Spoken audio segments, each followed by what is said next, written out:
Un majestueux Boeing 777 roulant sur une voie de circulation dans un grand aéroport n'est guère une nouveauté, mais bientôt vous pourriez en voir un avec une nouvelle caractéristique. Il roulera vers la piste avec ses extrémités d'ailes repliées. Lorsque l'avion entre sur la piste et se prépare au décollage, les extrémités se déploient et révèlent le nouveau 777 dans toute sa splendeur. Voici le Boeing 777X, nouveau chapitre d'une histoire débutée avec un biréacteur révolutionnaire remplaçant discrètement les anciens triréacteurs et quadriréacteurs. Et puisque le chapitre de la version passager originale du 777 vient de se terminer, j'ai pensé qu'il était approprié de raconter son histoire.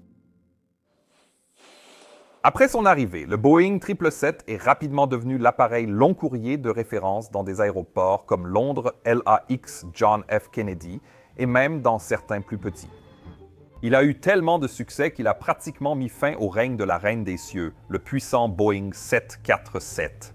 Et comme si cela ne suffisait pas, le 777 a également ouvert de nouvelles routes et fait baisser le coût du transport aérien. Alors, comment a-t-il réussi cela? Qu'apporte de plus le nouveau 777X avec ses ailes sophistiquées, son aérodynamique optimisée et ses moteurs plus grands? Nous avons déjà publié plusieurs vidéos sur cette chaîne concernant les problèmes et retards du 777X de Boeing. Donc, il n'était peut-être pas si surprenant que Bloomberg et d'autres médias aient annoncé début octobre que le 777X fait maintenant face à encore plus de retard. Boeing paraît enfin remettre de l'ordre dans ses affaires. Mais même avant cette dernière annonce, nous savions que Boeing ne serait probablement pas en mesure de faire certifier ce nouvel avion avant la fin de l'année 2025. La nouvelle d'octobre précise que même si le 777X est certifié en 2026, les livraisons aux compagnies aériennes ne commenceraient sans doute qu'en 2027. Peut-être même la seconde moitié de 2027 selon certains analystes. Et ces retards sont vraiment dommages, car ils enlèvent un peu de l'éclat à une conception d'avion qui n'est vraiment pas appréciée à sa juste valeur. Alors, remontons ensemble le temps jusqu'à la fin des années 1980. Boeing fabriquait le Boeing 737, le 747, le 757 et le 767, mais cette gamme présentait un vide évident, que Boeing n'avait d'ailleurs pas réussi à combler une première fois. Le Boeing 767 pouvait traverser l'Atlantique Nord et relier les grands hubs aéroportuaires à des villes plus petites, mais il ne pouvait pas vraiment parcourir de très longues distances.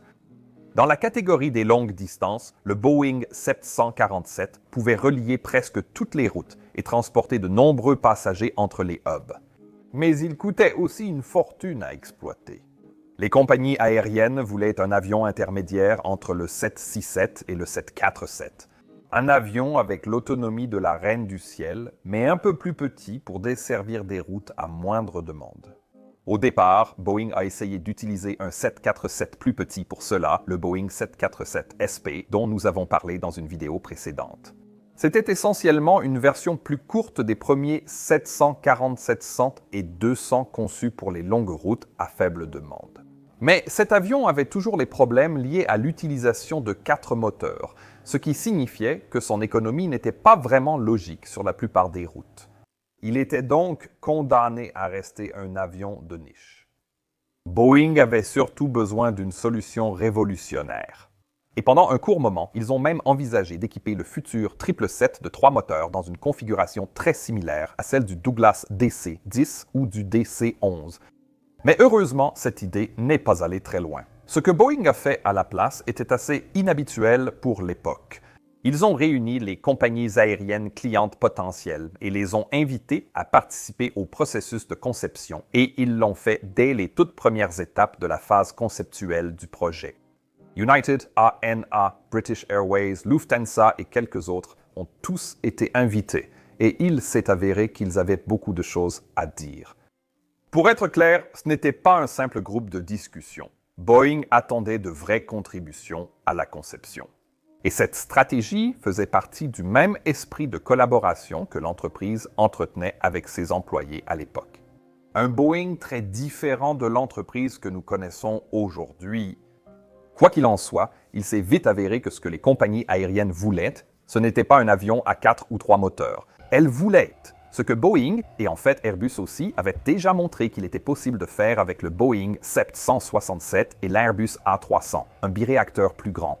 Un avion avec environ 300 places assises, capable de transporter une charge importante de fret en soute. Et qui pourrait aussi traverser les océans aussi sûrement qu'un avion à 4 moteurs. Ah, et bien sûr, ils avaient aussi besoin que ce nouvel avion puisse s'adapter aux portes d'embarquement plus petites déjà existantes. Boeing a alors pris en compte toutes ces exigences et s'est lancé dans leur réalisation. Dès le début, le 777 a été vu comme un projet totalement nouveau. Donc, tout serait construit à partir de zéro et inclurait donc de nombreuses innovations. Par exemple, c'était le premier avion de ligne à être entièrement conçu sur ordinateur, ce qui a permis aux équipes d'assembler l'avion sur un écran d'ordinateur, et donc de corriger les problèmes des mois, voire des années, avant que quiconque ne travaille sur une véritable tôle. Nous avons maintenant intégré les connaissances du concepteur d'avion dans une intelligence artificielle qui équilibre tous ses objectifs. Un jour, nous continuerons probablement à aller dans cette direction, mais... C'était aussi censé être le premier avion de Boeing équipé uniquement de commandes de vol électrique, une technologie offrant des protections de vol inédites pour eux. Et, encore plus crucial, Boeing a également travaillé avec les régulateurs pour élargir les règles de l'ETOPS, les normes de performance des opérations prolongées avec 2 moteurs ou ETOPS, qui limitaient la durée pendant laquelle les avions bimoteurs étaient autorisés à s'éloigner d'un aéroport. Donc effectivement de la terre ferme. J'ai déjà évoqué le ETOPS. Retenez que le 777 fut le premier avion à entrer en service avec une homologation ETOPS de 3 heures. Un véritable changement majeur dans l'industrie. Pour la première fois, un biréacteur pouvait effectuer un trajet sans encombre reliant des villes à travers les océans. Les implications de cela étaient importantes, comme nous le verrons bientôt. Le premier Boeing 777 est sorti de son hangar le 9 avril 1994 lors d'une cérémonie spectaculaire. Grâce aux nouveaux ordinateurs et outils de conception de Boeing à l'époque, ce prototype ressemblait déjà plus à un avion de série qu'à un simple prototype. 2 mois plus tard, le 12 juin, le biréacteur a décollé pour son premier vol et l'équipe d'essai a entamé le travail de test essentiel mais moins spectaculaire. Flottement, décrochage, panne moteur simulée, exercice, vent de travers. Case après case, tout a rapidement été coché sans incident majeur signalé.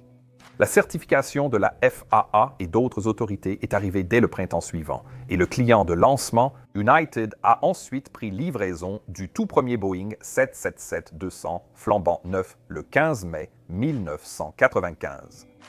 Cela signifiait que l'écart entre les premières discussions avec les compagnies aériennes et cette première livraison n'avait pris qu'un peu plus de 5 ans. Un délai absolument impensable de nos jours. Oh, et au fait, United exploite toujours ce tout premier 777 November 774 Uniform Alpha à ce jour. Quoi qu'il en soit, il n'y a pas eu beaucoup de fanfaronnade après l'entrée en service de cet avion. Juste un simple gros porteur qui fait son travail. Mais le calendrier de développement incroyable restait important car il racontait une histoire essentielle. Présentation, premier vol, certification, entrée en service et une livraison à l'heure d'une nouvelle promesse audacieuse. Boeing était essentiellement une entreprise sur laquelle on pouvait compter. Le type est alors rapidement devenu la nouvelle référence pour les vols long courriers. Et une fois que l'avion avait fait ses preuves, Boeing n'a pas perdu de temps. Ils ont immédiatement commencé à créer toute une famille autour de cette nouvelle idée centrale. D'abord, il y a eu plus de carburant et plus de sièges, avec le modèle 200ER ou version à autonomie étendue, qui a apporté l'autonomie extrême que les compagnies aériennes demandaient. Plus tard, la version allongée 300 a aussi ajouté une capacité pour les lignes principales très fréquentées. Après cela est venu le tournant qui a vraiment changé les flottes, le puissant Boeing 777-300ER. Il avait de nouveaux moteurs plus puissants et une masse maximale au décollage supérieur. Le premier 777-200 n'était ni assez grand ni doté d'une autonomie suffisante pour remplacer complètement les Boeing 747, mais le 300ER s'est désormais vraiment rapproché de ce dont la plupart des exploitants de 747 avaient réellement besoin. Ainsi, cet avion pouvait enfin prendre la place des Jumbo là où ils opéraient auparavant et accomplir la mission à moindre coût, jour après jour. Les grandes routes autrefois dominées par les 747 comme Los Angeles à Sydney ou Londres à Mumbai, sont désormais discrètement devenues les lignes principales de ce puissant nouveau biréacteur. Et pour des trajets plus longs, Boeing a également rapidement introduit le 200LR ou Long Range, qu'ils ont appelé le Worldliner. Ce jet permettrait aux compagnies aériennes de proposer des liaisons inédites, longues et sans escale, battant des records comme Atlanta-Johannesburg ou Auckland-Doha. Le 200LR n'a pas été le plus grand succès commercial de Boeing, mais il a servi de base à la seconde carrière, moins glamour, du 777, le transport de fret. Pour être clair, même une version passager du 777 pouvait être chargée de fret en soute très rentable sans avoir à faire de compromis sur la distance franchissable. Ainsi, ces avions transportèrent souvent de nombreux conteneurs tout en respectant les performances de consommation de carburant promises. Cela a transformé des liaisons entre villes marginales en lignes d'activité annuelles pour les compagnies aériennes, les exploitants. Exactement le genre de polyvalence que les compagnies aériennes adorent. L'arrivée du 777 Cargo a permis à des transporteurs comme FedEx de transformer cette autonomie et efficacité en un tapis roulant intercontinental de nuit. Pour les compagnies aériennes exploitant vols passagers et cargo, toute la famille 777 exigeait une seule qualification pilote, une chaîne de maintenance, des pièces détachées uniques et 2 sources de revenus. Il a donc rapidement conquis le monde du long courrier, tout simplement en rendant les chiffres rentables sans aucune difficulté particulière. Bien qu'il soit légèrement plus petit qu'un Boeing 747, ses 2 moteurs économiques et sa taille permettaient d'augmenter la fréquence des vols plutôt que de miser sur quelques gros départs. Et c'est exactement ce que les compagnies aériennes ont rapidement fait. Même pour les liaisons principales, British Airways a remplacé un seul jumbo à destination de New York par plusieurs 777 qui traversaient l'Atlantique chaque jour. Et Air France a fait exactement la même chose au départ de Paris vers Washington District de Columbia. Cela signifiait essentiellement les mêmes portes d'embarquement, le même équipement au sol, mais plus d'options pour les passagers et des revenus plus stables pour la compagnie aérienne. L'aspect économique était indéniable. Point essentiel, la taille de l'avion permettait à l'équation route-prix du billet de rester rentable même en basse saison, pas seulement l'été. C'est pourquoi Cathay Pacific a choisi le 777-300ER pour les vols Hong Kong-New York et Hong Kong-Toronto, par exemple. Mais tout aussi important, la taille et l'économie du 777 ont également permis d'ouvrir des routes entre des destinations encore plus petites. Soudain, une ville qui n'était pas un méga hub mondial comme Phoenix, Glasgow ou Shenzhen pouvait justifier une liaison long courrier directe, sans besoin de prier pour des taux de remplissage élevés en haute saison. Cela signifiait donc que davantage de points sur la carte pouvaient soudainement être reliés directement, sans escale à minuit en cours de route. Or, auparavant dans l'histoire, de nombreux nouveaux avions d'entrée sur le marché n'avaient pas tenu leur promesse initiale. Mais le 777 faisait réellement tout ce que Boeing avait annoncé, comme l'ont rapidement démontré ses chiffres de fiabilité opérationnelle. En plus de cela, les pilotes semblaient vraiment adorer la façon dont cet avion volait, ce qui est évidemment extrêmement important. Les passagers semblaient aussi apprécier. Au début, la classe économique comptait 9 sièges de front. Aujourd'hui, la configuration 10 sièges en 343 est plus courante. Du moins, chez les compagnies aériennes. Mais malgré tout, selon tous les témoignages, le Boeing 777 était un avion relativement silencieux et confortable, avec un vol agréable et calme, idéal pour de longs trajets de 12 heures. Et si l'on rassemble tout cela, vous comprendrez pourquoi cet avion a fini par définir de nombreuses compagnies aériennes, mais peut-être une en particulier. Nous revenons alors au modèle plus récent, le 777X, et à son principal client Emirates. Aujourd'hui encore, le train d'atterrissage haut, les gros moteurs et les ailes effilées des 777-300ER alignés définissent l'aéroport international de Dubaï. Emirates a créé un hub mondial à Dubaï avec cet avion, reliant aussi bien les villes secondaires que les mégapoles selon la même formule. Grande autonomie, grande capacité en soute, cabine premium et coût d'exploitation imbattable par un jumbo. Emirates apprécie aussi l'Airbus A380 et possède le réseau adapté pour l'exploiter.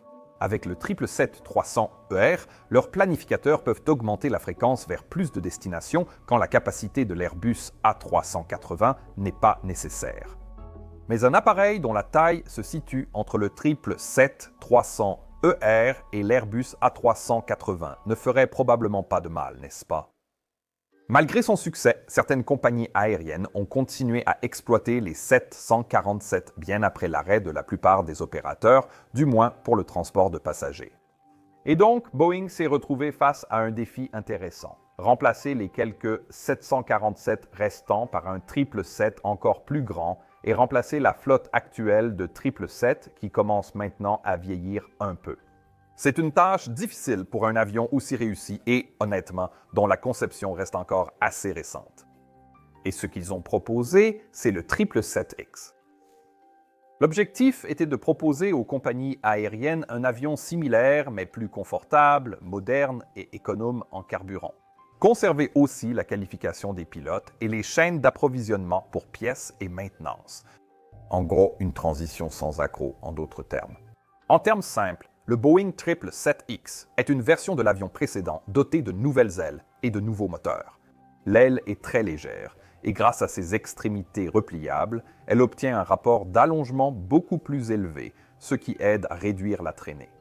Désormais, la géométrie complexe de cet avion n'est possible que grâce aux ailes composites modernes que le Boeing 787 a introduites pour la première fois il y a plus de 10 ans. Maintenant, les extrémités d'ailes repliables permettront d'utiliser les mêmes portes d'embarquement que le 777 d'origine, sans nécessiter les larges portes coûteuses de l'Airbus A380. Ces extrémités d'ailes, d'ailleurs, peuvent sembler petites, mais la taille de l'avion vous joue un tour, car chaque extrémité d'aile repliable mesure en réalité environ 11 pieds, soit 3,35 mètres de long. C'est fou. Bref, ensuite vient la prochaine nouveauté avec ce type d'appareil. Sous les ailes sont suspendus les nouveaux turboréacteurs GE9X, les plus gros moteurs à réaction jamais montés sur un avion de ligne. Ils possèdent des rapports de pression plus élevés que le GE90 qu'ils remplacent, grâce à des matériaux modernes et des systèmes de contrôle encore plus performants à l'intérieur. Ce qui lui permet de couvrir plus de sièges par mille avec la même quantité de carburant. Mais atteindre ces nouveaux chiffres n'a pas été exactement simple. À l'été 2019, General Electric a détecté des problèmes de durabilité dans le compresseur haute pression du GI9X et rappelé les moteurs pour revoir les ensembles de stators. Le premier vol de l'avion prévu pour 2019 a été reporté au 25 janvier 2020, date à laquelle le premier 777-9 a décollé de Plainfield. Mais même avant cela, il y avait également d'autres problèmes du côté de la cellule de l'avion. Lors du test au sol de charge ultime, en septembre 2019, une porte-cargo aurait cédé, ce qui a poussé Boeing à suspendre ses essais, à enquêter, puis à renforcer la structure de l'avion. Les autorités de régulation devaient aussi agir. Comme les extrémités d'ailes repliables sont inédites sur les avions de ligne, la FAA a émis des conditions spéciales demandant à Boeing de prouver leur maintien. Avec des rafales à 65 nœuds, il fallait prouver la bonne tenue au vent de travers au sol avec les extrémités relevées et démontrer que tous les modes de défaillance seraient sans danger.